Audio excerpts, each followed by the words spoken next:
আসসালামু আলাইকুম সবাইকে, আশা করি সবাই ভালো আছেন। আজকে হচ্ছে আমরা কি টেস্ট বা সুইচ টেস্টিং শিখব।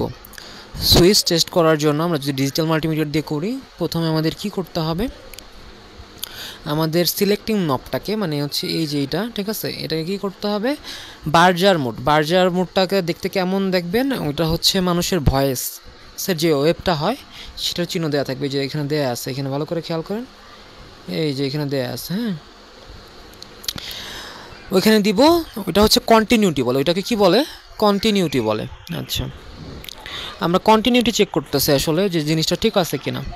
তার জন্য আমাদের কি করতে হবে, আমাদের একটা সুইচ, 3 টার্মিনাল সুইচ, এখানে একটা দেখবেন যে এক প্রান্তে পজিটিভ আর এক প্রান্তে হচ্ছে নেগেটিভ, আর এক প্রান্তে কিছু নাই, মানে ওইটা হচ্ছে কমন।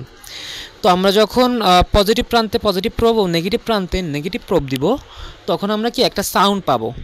আর যদি কমন প্রান্তে দিই তাহলে সাউন্ডটা কি পাবো না। এই যে সাউন্ডটা পাইলাম, তার মানে জিনিসটা ঠিক আছে। যদি পজিটিভ প্রান্তে পজিটিভ প্রান্ত দেই এবং নেগেটিভ প্রান্তে নেগেটিভ প্রোব দেওয়া হয়, তারপর যদি সাউন্ড না পান, তার মানে জিনিসটা আসলে কি ঠিক নাই। এখন যদি অ্যানালগ মিটার দিয়ে আমি টেস্টটা করি, তাহলে কি হবে, অ্যানালগ মিটার দিয়ে টেস্ট করার জন্য আমাদের যেই কাজটা করতে হবে, যে সিলেক্টিং নবটাকে ওহম রেঞ্জের X1 মোডে রাখতে হবে। রাখার পরে আমরা কি করব, পজিটিভ প্রোব পজিটিভে, নেগেটিভ প্রোব নেগেটিভে দিব।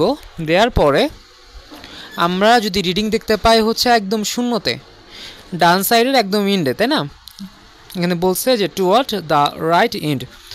তো এখানে আমরা যখন শূন্যতে দেখতে পাচ্ছি, মানে রেজিস্ট্যান্সের মান যখন শূন্য হবে, হ্যাঁ, তখন বুঝবো কি আমাদের সুইচটা থ্রি টার্মিনাল সুইচটা কি আছে, ঠিক আছে। বোঝা গেছে আশা করি।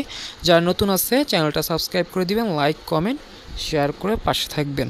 আবার কি ধরনের ভিডিও চান সেটা জানাবেন। আসসালামু আলাইকুম।